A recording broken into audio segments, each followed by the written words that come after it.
0. Lander's trap. 2, 3, 4. I'm Dan McCammon. I've been teaching physics and astronomy here for 30 years. My research area is X-ray astronomy. Got interested in that many years ago when it was a brand new field. My students and I work a lot on developing new instrumentation to do X-ray astronomy better. On this visible map of the sky, essentially everything you see there is a star. They weigh between a tenth and 10 times as much as the sun, and their typical distances are a few hundred light years.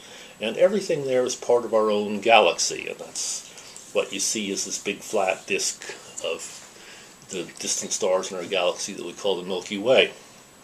Now, this is a map of the whole sky that's made with an X-ray telescope.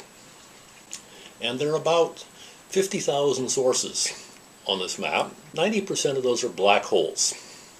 Other things in here that aren't black holes are mostly neutron stars. There are lots of different ways to do astronomy. I like figuring out how to build new things and make instruments that work better.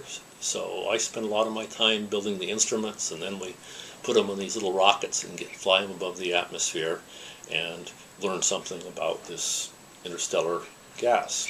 This gold box there gets cooled down to a 20th degree above absolute zero, and the detectors then look out through a hole in the end of the refrigerator that's opened up with a valve once you're above the atmosphere.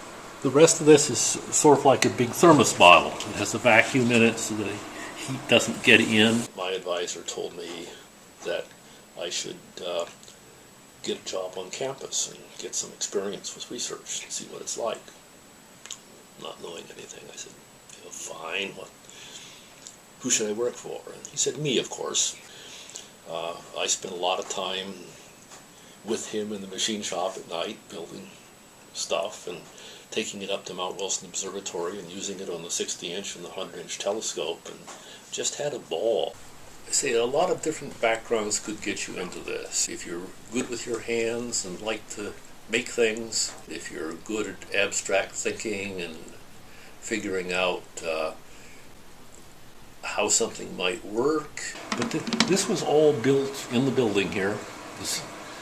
Graduate students designed it in the first place. It was built, pieces for it were built in the shop down in the basement.